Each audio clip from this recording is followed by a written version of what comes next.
Qual è la parola del 2014 da dimenticare secondo lei? E tasse.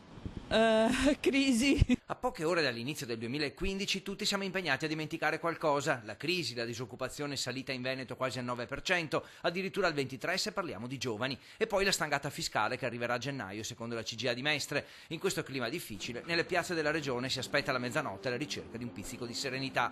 A Venezia, dopo i vandalismi dell'anno scorso, sarà un capodanno soft in piazza San Marco. Nessun palco, niente musica dal vivo, botti vietati dal comune, niente bacio collettivo, che aveva richiamato fino a 80.000 persone negli anni scorsi. Unica concessione, i fuochi d'artificio da Riva degli Schiavoni.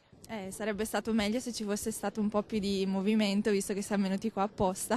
Rende manifestazioni che sono tutto fuorché cultura, perché Venezia è una città, e tutta l'Italia è una città dove ci dovrebbe essere cultura. A Padova è prevista un'ora di spettacolo pirotecnico a basso volume in Prato della Valle e a Verona in Piazza Bra, spettacolo musicale dalle 20:30 con i fuochi d'artificio di mezzanotte.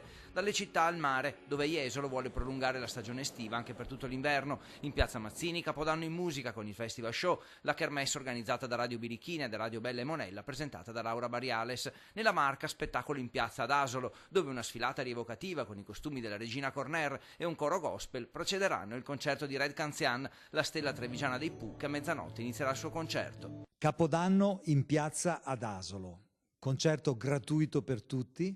La colonna sonora sarà la musica che ci ha accompagnato, perché il mio concerto partirà dal 1951 con Grazie dei Fiori e arriverà ai giorni nostri. Nel capoluogo Treviso invece 3 feste in una: musica anni 60 in Piazza San Vito, samba e discoteca in Piazza Aldomoro, orchestra del Liscio in Piazza Bra. Tutto sotto lo stretto controllo della Polizia Municipale, che vigilerà sugli eccessi con pattuglioni, autovelox ed etilometri, perché in vacanza tra Cadore e Dolomiti, nei rifugi, non mancheranno le escursioni notturne, le gite in motoslitto, le ciaspolade, botti vietati un po' ovunque. A Cortina, che si presenta col tutto esaurito, petardi consentiti solo a professionisti autorizzati e spettacoli pirotecnici organizzati dagli alberghi. E da mezzanotte il Veneto spera di voltare pagina e di ritrovare fiducia nel futuro.